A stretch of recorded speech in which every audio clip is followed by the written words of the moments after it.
지난번에 그 질문 첫 번째 내용 진행을 하다가 중단했는데, 자, 질문 1번을 다시 한번 잠깐 보시기 바랍니다.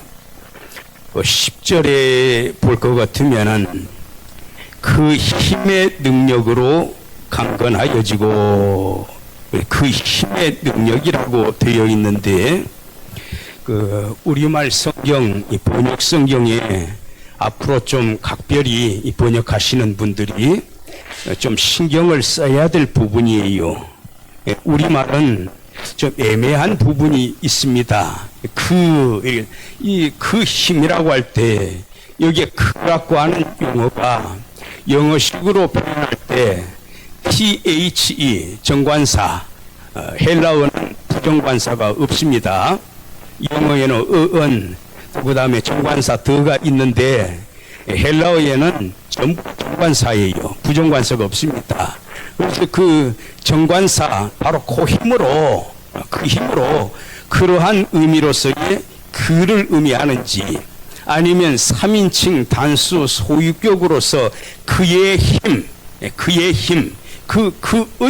이거를 의미하는 건지, 이 번역상으로만 보면 참 구분하기가 힘들어요. 물론 옆에 영어 성경 하나 펼쳐놓으면은 He is mighty power라고 되어 있기 때문에 바로 He is, 3인칭 단수로구나, 소유격이로구나, 바로 파악이 되는데, 우리말 글만, 문장만 보면은 구분이 잘 힘듭니다.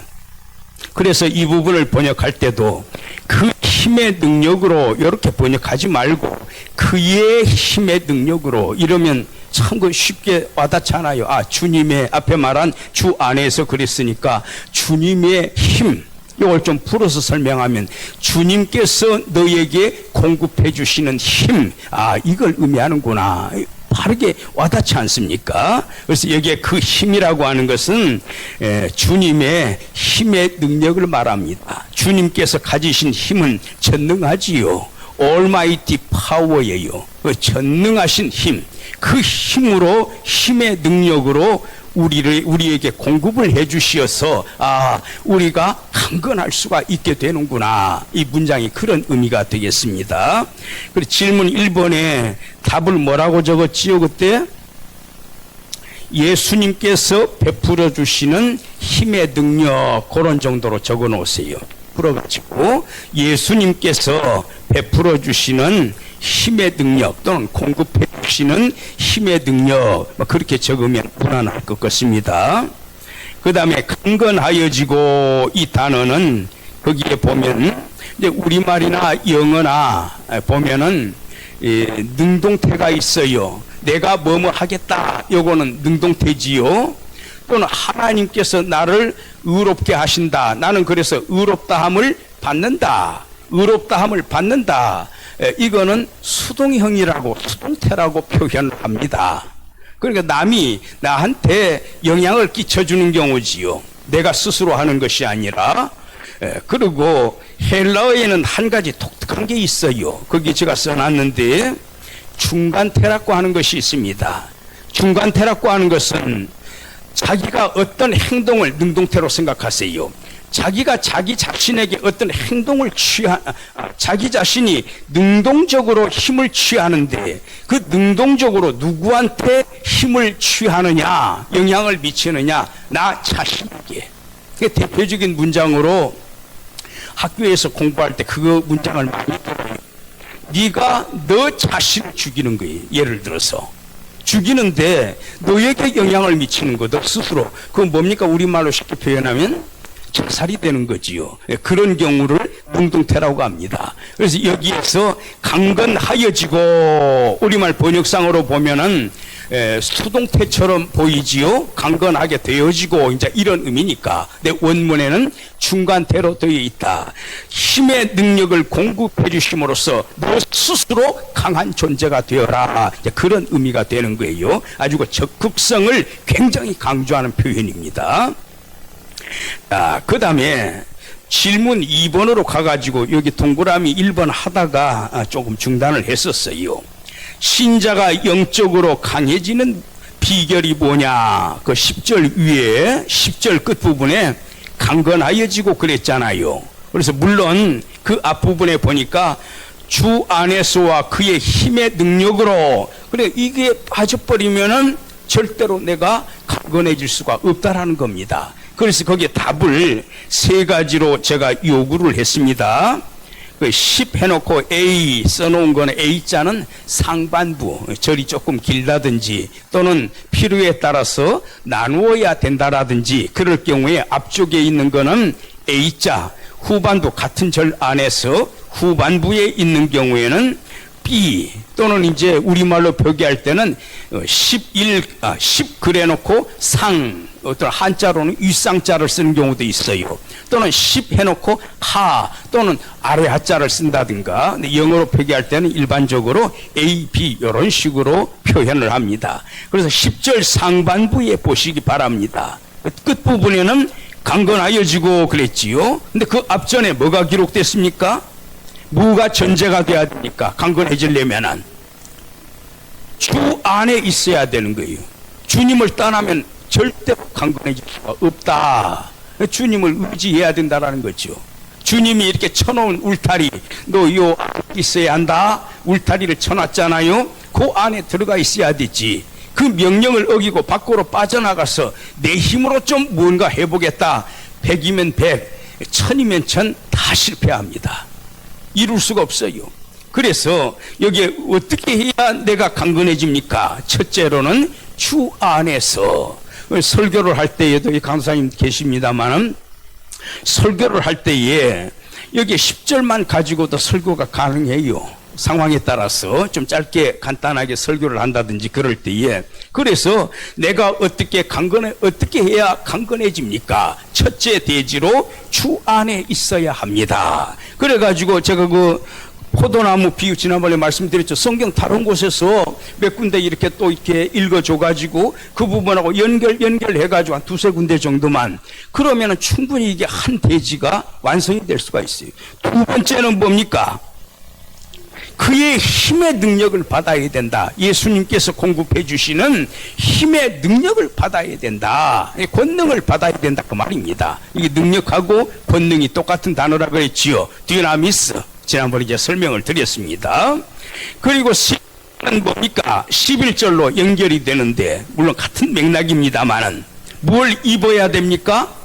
전시 하나님께서 주시는, 그래서 하나님의 이렇게 표현되어 있는 거예요. 그의 하듯이 하나님께서 내한테 주시는 전신 갑주를 입어야 된다. 그래야 싸움터에 나가서 나쁜 세력하고 싸울 거 아닙니까? 군사의 모습으로 표현을 해놨습니다. 답을 그래서 다시 한번 동그라미 1번에 뭐라고 해야 됩니까? 주 안에 있어야 한다.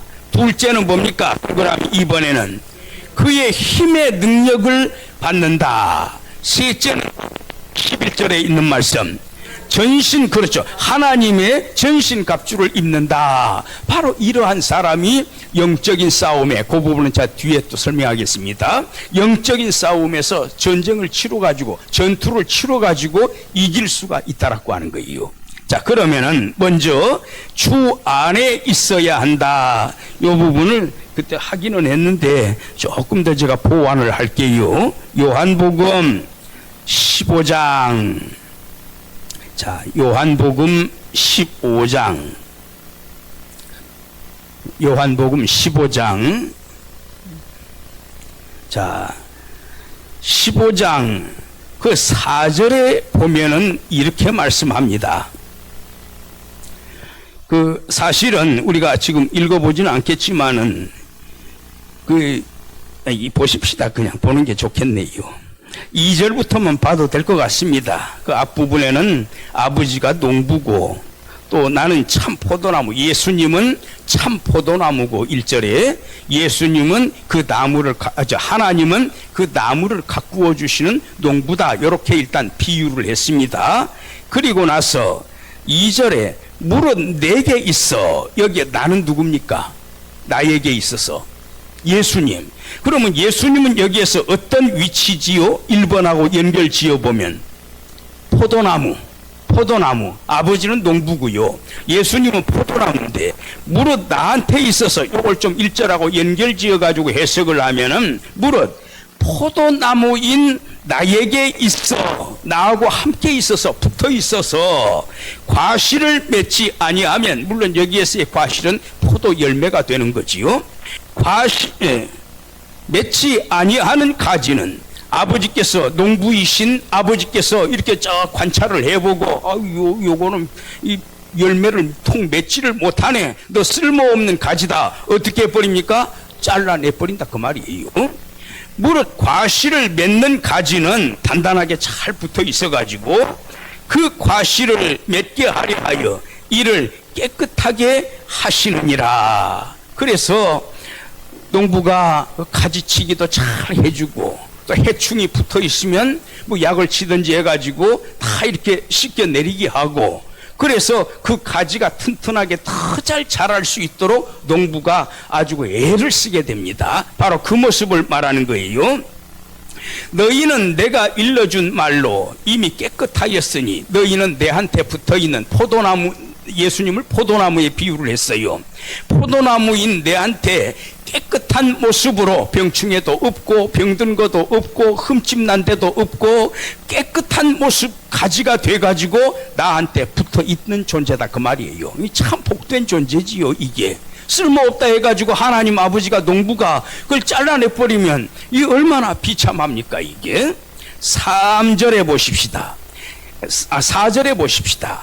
여기에 내 안에 거하라. 제가 지난번에 설명할 때 거하라, 이게 우리말로는 거주하라, 그 살 거자를 씁니다. 이게 무슨 뜻이라 그랬지요? 지난번에 이제 설명해 준 말을 안 들으셔서 지금 모르시는 거예요. 저는 원문 이야기를 하는 겁니다. 헬라어 원문에 있는, 뭐라고 했죠 제가? 이 거하다 이 단어가 헬라어에서는 어떨 때 쓰는 용어다? 힌트 하나 드릴게요. 뿌리. 아니, 저 지난주에 말을 했는데, 자, 그 제가 지난번에 별 이야기 다 있지 않습니까? 산에 소나무 씨가, 뭐 뿌리가 벗쳤던 씨라고 합시다. 씨가 바람 타고 날라왔어요. 그 어느 한 자리에 톡 떨어졌는 거라. 이제 기억날려고 합니까 조금씩? 톡 떨어져 가지고 거기에서 씨가 비도 맞고 영양분도 거기에서 공급받고 해가지고 뿌리를 하나 둘서 내리기 시작해요. 땅바닥에다가, 그 산 땅바닥에 뿌리를 내릴 거 아닙니까? 그리고 이게 뿌리를 내리더니 한 달, 두 달, 1년이 지나면서 줄기가 막 돋아나고 가지도 좌우로 벗어나고 나무 이파리가 그렇게 자꾸 이제 강성해지고 위로 자꾸 솟구쳐가지고 나중에 10년, 20년, 100년, 200년을 산다 그 말입니다. 소나무가 몇 년 사는지 저는 모르겠습니다 솔직히. 그런데 이 소나무를 거기에서 누가 곡괭이 들고 삽을 들고 가가지고 파내가지고 다른 데 옮겨 심지 않는 이상 그 소나무는 나중에 나이를 먹어가지고 벼가 치고 바람 불고 굵은 빗줄기 내리면 이쪽까지 툭 부러지고 이쪽까지도 툭 부러지고 나중에는 가지가 몇 개 안 남아요. 그리고 점점 나이가 먹으면 피부도, 표피도 어떻습니까? 바스러지고 그러더니 나중에 없어져 버렸어. 사라지고 없어요. 늙어 죽어가지고. 그러면 그 소나무는 처음에 뿌리를 내린 그 장소, 옮겨 심지 않는 이상 처음에 뿌리를 내린 그 장소에서 마지막 한 줌의 가루까지 사라질 때까지 그 소나무는 어디에 위치해 있습니까? 처음에 뿌리를 내린, 날라와서 뿌리를 내린 그 자리. 이때 쓰는 용어가 거하다. 그 영어로 다른 말로 표현한다면 R-O-O-T, root, 뿌리를 내린다는 단어입니다. 이건 어떤 의미를 지니는 겁니까? 한 번 뿌리를 내리는 장소에서 절대로 단 1cm라도 이탈하지 않는다. 늙어 죽을 때까지 그 자리를 지킨다 그 말이에요. 이게 매노, 그래서 거하다 이 단어로 번역이 된 겁니다. 그래서 이 매노라는 단어인데 이 매노가 우리말에 거하다, 다시 말해 이거는 뿌리를 내린다, on the ground, 땅 위에다가 뿌리를 박는다, 이제 그런 의미가 되겠어요. 그런데 이 단어에 뭐네, 요 단어의 명사형인 이거는 이제 품사가 동사가 되겠고, 그 다음에 요거 밑에 거는 명사가 되겠습니다. 모네. 그래서 이 머무름이라는 머무름, 삶, 그런 뜻인데, 요 앞에 어떤 단어가 하나 또 붙어가지고, 접두어 비슷하게 붙어가지고, 이 전치사입니다. 이게 휘포모네가 되는 경우, 휘포, 요게 덧붙여져가지고, 휘포모네가 되는 경우에는 머물러 있다. 휘포는 무슨 단어인가 하면은 전치사입니다. 아래에, 그런 뜻이에요. 아래에, 언더더 추리하게 되면은 소나무 아래에, 비가 오니까 그것을 쉬잖아요. 이렇게 피하면서 그런 모습. 아래에, 그런 뜻입니다. 그래서 휘포모네라는 헬라어가 하나 또 생겨났는데, 합성어가 돼가지고, 요 단어는 휘포모네는 아래에 뿌리를 내리고 있다. 안 움직인다라는 거예요. 요지부동하는 겁니다. 그래서 이 단어가 우리말로는 뭐라고 번역이 되느냐? 인내라는 단어로 번역이 됩니다. 휘포모네 야고보서에 나옵니다. 인내라는 단어예요. 참는 거. 제가 옛날에 이런 이야기를 좀 해드렸지요. 어떤 농부가, 옛날에는 다 농경사회니까, 농부가 호미를 들고 밭에 나가요. 그래가지고 밭에 보니까 막 잡초들이 여기저기 이래 나 있으니까 마음에 안 들잖아요. 그래서 곡식을 바르게 키워야 되겠는데, 그래서 호미를 들고 뭐 합니까? 잡초들을 하나하나 엎드 쪼그리고 앉아가지고 하나하나 다 캐내는 게 뿌리채다 파내버리는 겁니다. 그런데 하늘에 갑자기 시커먼 구름이 막 몰려오더니 아주 막 우박이 쏟아지고 장대비가 쏟아지는 거예요, 거기에. 우리 같으면 어떻게 하겠습니까? 조금 들어갔다가 비 그치면 나와가지고 다시 하면 될 거 아니냐.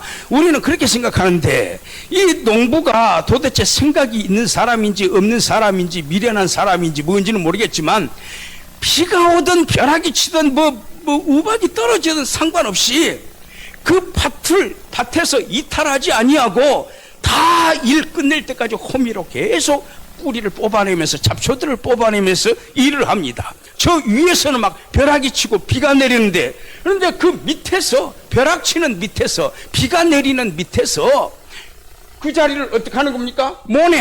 뿌리를 내리고 안 움직이는 거예요. 이게 바로 인내라는 단어입니다. 그래서 하나님께서 우리에게, 우리 이제 영적인 모습에 적용을 해서 설명할 때는, 하나님께서 이리 불러, 너 이리 와라, 불러가지고 너 요거 하도록 해라 명령을 내렸잖아요. 미션을, 과업을 주셨잖아요. 그런 경우에 내게 아무리 핍박이 임하고 내가 지금 굶어 죽을 지경이 되고 나를 아주 억울하게 만드는 사람이 있고, 때로는 감옥에 갇히고 바울처럼 죽음의 위협에 넘겨진 데라 할지라도 그 과업을 이탈하면 됩니까? 안 됩니까? 안 되는 거예요. 그걸 무릅쓰고 그 핍박이 막 위에서부터 내려오고 환란이 닥쳐오고 굶주림이 있고, 그래도 내가 감옥에 갇히기도 해도 그 자리를 이탈하지 않고 굳건하게 마치고 농부처럼 호미로 뿌리를 파내는 것처럼 그 자리를 이탈하지 않는 것. 산에 한 번 소나무 씨앗이 뿌리를 내리면 그 자리를 이탈하지 않는 것처럼 우직하게 그 자리를 지키면서 열심히 하나님께서 맡겨주신 과업을 성취해 나가는 것, 바로 그런 사람의 모습을 가리켜서 인내하는 사람이다, 그렇게 표현하는 겁니다. 그래서 여기에 다시 4절에 내 안에 거하라, 매노라는 단어에 뿌리를 내리는 거. 그러니까 다시 말하면 예수님이 포도나무인데 그 포도나무 너희는 가지고, 근데 가진 너희가 내 포도나무에서 어떻게 해라 그 말입니까? 절대로 떨어져 나가지 마라 그 말이에요. 꽉 붙어 있으라 그 말이에요. 그러면 뒤에 계속 나오네요. 가지가, 포도나무가, 너희는 가지고 나 예수는 포도나무인데 가지인 너희가 포도나무 본체인 나 예수에게 붙어있지 아니하면 저절로 과실을 맺을 수 없다. 말라 비틀어져서 죽지 않습니까? 너희도 내 안에 있지 아니하면 그러하리라. 뭡니까? 과실을 맺을 수 없으리라, 그런 의미입니다. 나는 포도나무요 너희는 가지니 저가 내 안에 내가 저 안에 있으면, 지금 계속해서 반복적으로 나오는 표현이 뭡니까? 안에, 너가 내 안에, 내가 너 안에, 완전히 하나로 연합이 된 모습을 의미하는 거지요. 연합체이요, 뗄 수가 없는. 너희는 가지니 저가 내 안에, 내가 저 안에 있으면 이 사람은 과실을 많이 맺나니, 나를 너희가 만일 떠나버리면 가지가 잘라져 가지고 다른 데 내동댕이 쳐지게 되면은 너희가 아무것도 할 수가 없습니다. 그래서 우리가 강건해지려면, 강한 자가 되려면 누구 안에 있어야 됩니까? 예수님 안에 있어야 된다. 그래서 아까 에베소서 거기에 너희가 주 안에서 와 그랬잖아요. 그러면 끝부분에 좀 건너뛰어가지고 강건하여지고 그렇게 되어 있지 않습니까? 근데 여기에 하나 좀 더 살펴볼 게 있어요. 7절에 굉장히 귀한 내용이 나옵니다. 8절로 좀 건너뛸게요. 7절 한번 보십시다. 7절에도 보면은 너희가 내 안에 거하고 내 말이 너희 안에 거하면 무엇이든지 원하는 대로 구하라. 8절에 너희가 과실을 많이 맺으면 내 아버지께서 뭘 받으신다? 영광을 받으신다. 그 존귀하신 하나님께서 자기 자신의 영광을 만천하에 선포해 주실 것이고, 너희는 그러면 누구라고 칭함을 받게 된다? 저 사람이야말로 정말 예수님의 제자로구나. 심지어 안 믿는 사람들도요 칭송을 하게 되어 있습니다. 하나님께서 영화를 누리시는 거죠. 그렇게 되면 얼마나 좋아하시겠어요. 그래서 여기에 제자가 된다, 이 부분에 명심하시기 바랍니다. 제자가 된다. 제가 좀 몇 군데만 좀 한번 찾아볼까요? 누구를 예수님의 제자라고 하느냐? 여기 말씀에 의하면 누가 예수님 제자입니까? 열매를 많이 맺는 사람. 여기에 열매는 뭘 말하는 겁니까? 마태복음 7장하고 연결 지어보면 좋은데 제가 그 부분 생략을 할게요. 들은 것과 하나님으로부터 가르침을 받았어요. 그러면 행동도 어떻게 해야 됩니까? 그 말씀대로 실천함으로써 변화된 행동의 모습을 보여줘야 되지요. 그래서 믿음과 행위가 일치하는 거, 또는 지식과 행위가 일치하는 거, 그거를 열매 맺는다고 하는 겁니다. 삶 속에서 너 말씀 많이 알고 있지? 그거 얼마만큼 실천해? 너 하나님 믿는 믿음이 있다며? 그러면 너 삶 속에서 그 믿음대로 얼마만큼이나 실천하고 있어? 바로 이거를 열매라고 합니다. 삶의 행적을 의미하는 거지요. 믿음에 일치하는 행적이에요. 또 신앙에 일치하는 행정이에요. 그 신앙에 일치하는 행동입니다. 삶입니다. 그 다음에 누구를 또 제자라고 하느냐? 13장 35절 보세요. 13장 35절 윗절을 좀 설명을 해야 되는데 시간이 좀 걸립니다. 그냥 편의상 35절만 볼게요. 너희가 서로 어떻게 하면은 사랑하면은, 이로써 사랑함으로써 모든 사람이, 심지어 불신자까지도 다 칭송을 합니다. 야, 저 사람 보니 저 사람이 누구로구나? 예수님의 제자로구나. 내 제자인 줄 알리라. 그래서 여기에 보면 첫째로 과실을 많이 맺는 사람이 예수님의 제자고, 또 이 구절에 의하면은 서로 사랑하는 사람이 예수님의 제자가 될 수 있다. 그 다음에 요한복음 8장 그 부분만 한 군데만 더 볼게요. 한 두 군데 더 있는데 이 부분만 볼게요. 8장 31절에 31절에 예수께서 자기를 믿은 유대인들에게 이르시되 너희가 내 말에 어떻게 하면? 거하면, 메노라는 조단어예요. 메노. 거하면 참되 무엇이 된다고 했습니까? 제자가 된다. 말씀에서 이탈하지 않는 사람, 말씀에다가 굳건하게 뿌리를 내리는 사람, 일평생 동안 바로 이런 사람이 예수님의 제자다. 예수님은 1인칭 단수를 계속 쓰고 있어요. 내 제자다 그 말이에요. 그 누구의 제자도 아니고 나의 제자다. 그걸 강조하고 있지요. 그래서 우리 지금 살펴본 세 군데만 보더라도 그리고 자기 십자가를 지고 나를 따르지 아니하면은 능히 내 제자가 되지 못하고, 그런 말씀. 그래서 과실 많이 맺는 사람, 또 그리고 서로 사랑하는 사람, 또 예수님의 말씀에 거하는 사람, 또 십자가를 지고 따르는 사람, 바로 이런 사람들을 가리켜서 제자라고 합니다. 그래서 과실을 많이 맺으려면 어떻게 해야 되느냐? 원래 몸체인 예수님에게 가지인 내가 거기에 붙어 있어야만 된다. 그래야만 과실을 많이 맺게 되고, 과실을 많이 맺음으로써 아버지께서 영광을 받으시고, 또 예수님은 그 사람을 보고 너는 내 제자라, 또 세상 사람들까지도, 다른 사람들도 당신은 예수님의 제자네요, 그렇게 칭송을 한다, 그 말이에요. 자, 다시 저쪽 에베소서로 돌아갑니다. 그래서 10절 다시 보세요. 정말로 끝으로 말하노니 너희가 주 안에서, 중간에 건너뛰고 강건하여 지고, 주님 안에서 강건한 사람이 되려면, 다시 답을 말해버렸네. 강건한 사람이 되려면 누구 안에 뿌리를 내리고 있어야 한다? 주님 안에 뿌리를 내리고 있어야 한다. 주님을 떠나지 말라. 그리고 어떤 설교하시는 분들은 고이야기도 하대요. 참 그 의미가 깊어요. 보니까 어항 있지요. 저도 이제 물고기를 오랫동안 길러봤는데 그 보통 일이 아닙니다. 그게 안 죽고 잘 살면 좋은데 이놈들이 한 마리 두 마리 죽어가니까 영 속상하고, 그래서 물고기가요, 어항 안에 물속에 담겨 있어야 이게 사는 것이지, 요거 밖으로 끌어내면 어떻게 됩니까? 몇 분 안 돼가지고 보면은 세상 떠났어요 벌써. 그러니까 목사님들이 그렇게 생각하잖아요. 물을 떠나서는 고기가 살 수 없듯이 우리가 주님을 떠나서는 살 수가 없다, 그런 의미로 받아들여도 좋겠습니다. 주님을 떠나면 아무 의미가 없어요. 그 다음에 둘째는 뭡니까? 10절 후반부.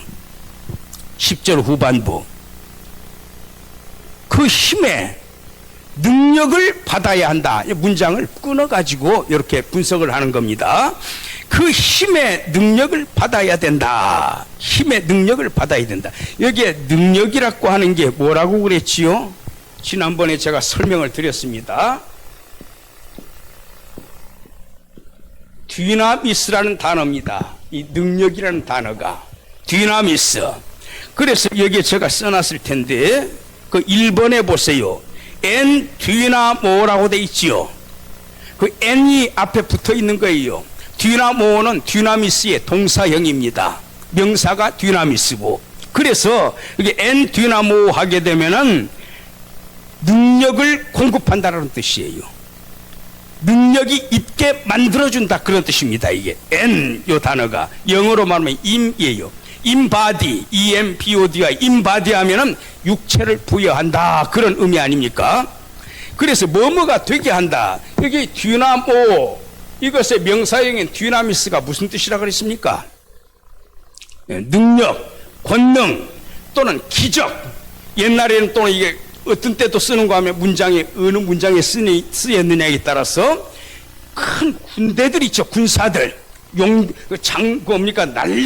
날렐 용자, 용사들로 구성된 정예 부대 있지 않습니까? 군대, 그거를 디나미스라고 했어요. 여러 가지 의미로 쓰입니다. 사도행전 1장 8절에서는 뭐라고 쓰였습니까? 성령이 너희에게 임하시면 너희가 뭘 받고? 권능을 받고. 이게 디나미스라는 단어예요. 이 단어에서 어떤 용어가 나왔다 그랬죠? 디나미테. 이 단어에서 디나미테가 나왔습니다. 노벨이 그걸 발명을 해놓고 이름을 뭐라고 붙일까? 그래서 디나미테, 여기에서 나온다는 디나미테. 이거 영어식으로 하면 다이나마이트가 되는 겁니다. 그래서 강력한 폭발력, 기적을 일으킬 정도로, 분명히 산이 있었는데 몇 개 꽂아놓고 심지에 불 붙여가지고 꽝 켜뜨리니까 평지가 돼버리잖아요. 어마어마한 힘을 말하는 겁니다. 그게 바로 디나미스입니다. 그래서 니네들이 주 안에 있으면 어떻게 된다? 이처럼 다이너마이트와 같은 존재가 된다. 강건해진다. 우리말 번역할 때는. 그 다음에 두 번째, 그의 힘에 주 안에, 그리고 그분의 힘을 받아야 되고, 세 번째 11절에 뭘 입어라? 전신 갑주를 입어라 이렇게 돼 있네요. 여기에 전신은 뭘 말합니까? 몸 전체. 그 다음에 갑주는 뭡니까? 아이고 참 답을 다 미리 말씀. 갑옷 할 때 그 갑 있지요. 이 갑옷을 줄여가지고 우리말에 번역을 할 때 이제 한자 사자성어입니다. 갑자를 쓴 거예요. 여기에 갑주 일자네. 주가 뭔가 하면 투구주자. 전쟁 나가면 장수들 군사들도 그러고 뭐 쓰든가 위에다가 투구를 써야 돼. 이거 투구 안 쓰고 맨머리로 나갔다가 화살 하나 정통으로 맞아버리면 어떻게 됩니까? 숨 넘어가 버리잖아요. 죽어버린다 그 말입니다. 그래서 생명과 직결되는 부분이에요. 뒤에 나옵니다만 흉배라고 있지요. 가슴 흉자, 등배자. 여기다 빳빳한 걸로 갑옷 같은 걸로 쇠도 좋고 그 단단한 걸로 이게 동에 매야 돼요. 심장이 바로 여기에 있잖아. 심장 맞으면 죽는 겁니다. 그래서 가슴하고 등 쪽을 철저하게 보호를 해야 됩니다. 그래서 나중에 이제 신발도 나오고 허리띠도 나오고 또 뭐 나오나 흉배도 나오고 방패도 나오고 칼도 나오고 투구도 나오고 여러 개가 나와요. 그래서 우리말로 전신갑주라고 표현이 되어 있는데 온몸을 감싸고 있는 투구와 갑옷, 다시 온몸을 감싸고 있는 갑옷과 투구, 이것이 바로 전신갑주다 그 말입니다. 이해되셨습니까? 자, 그런데 우리말 번역상으로는 이게 전신갑주라고 되어 있는데 제가 써놓은 교환 보세요. 거기 교환에 보시면은 그 동그라미 3번 바로 밑에 별표 하나 있지요. 전신갑주. 그래서 온몸, 전신, 거기에 갑옷하고 투구 합해서 전신갑주인데 여기에 갑하고 거북이 등 이렇게 엄청 단단하다 그래요. 저는 뭐 이렇게 뭐 해부해 본 적은 없습니다만 거북이 등이 얼마나 단단하든지 호랑이나 사자가 와가지고 입 벌리면은 거북이가 순간적으로 어떡합니까? 머리하고 다리를 안쪽으로 갑주 안쪽으로 싹 집어넣고 요지부동합니다. 가만히 있어요. 잡아먹지를 못한대요. 워낙 단단해가지고 이빨이 안 들어가니까 그 갑옷을 말하는 겁니다. 그 다음에 주자는 투구, 쇠로 만들어 쇠나 가죽으로 만든 단단한 이 투구를 말합니다. 근데 이게 헬라어 원문에는 뭐라고 되어 있습니까? 밑에 판오플리아 합성어입니다. 판하고 오플리아 이 두 개의 용어가 합해진 단어인데 자 영어 단어에 파노플리 이 영어 단어장에 이게 나옵니다. 뭐 많이 쓰이는 용어는 아닌 것 같습니다만 이 단어가 나와요. 그리고 헬라어로는 이 단어가 파노플리아.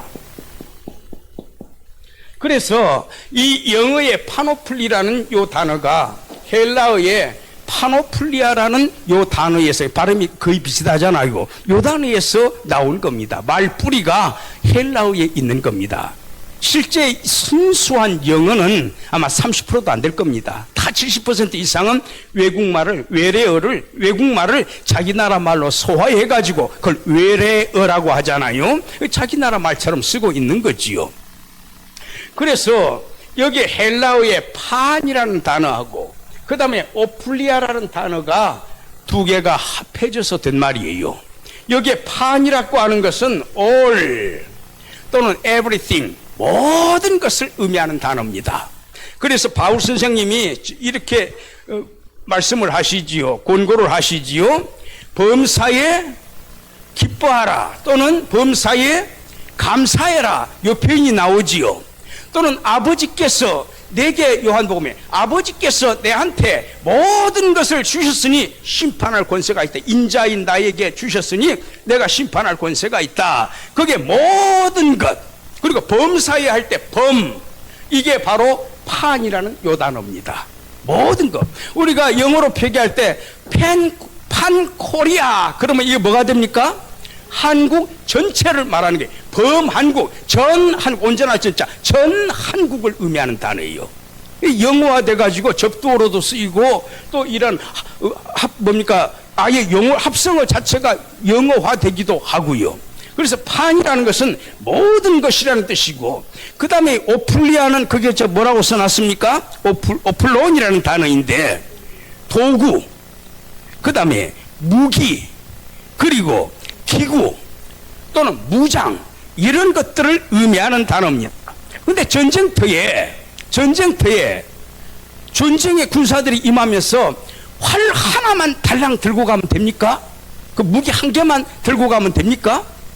전쟁터에 나가면서 말만 데리고 나가면 됩니까? 군사들하고 전쟁터에 나가면서 갑옷도 안 입고 신발도 제대로 안 신고 허리띠도 안 하고 투구만 달랑 쓰고 나가면 됩니까?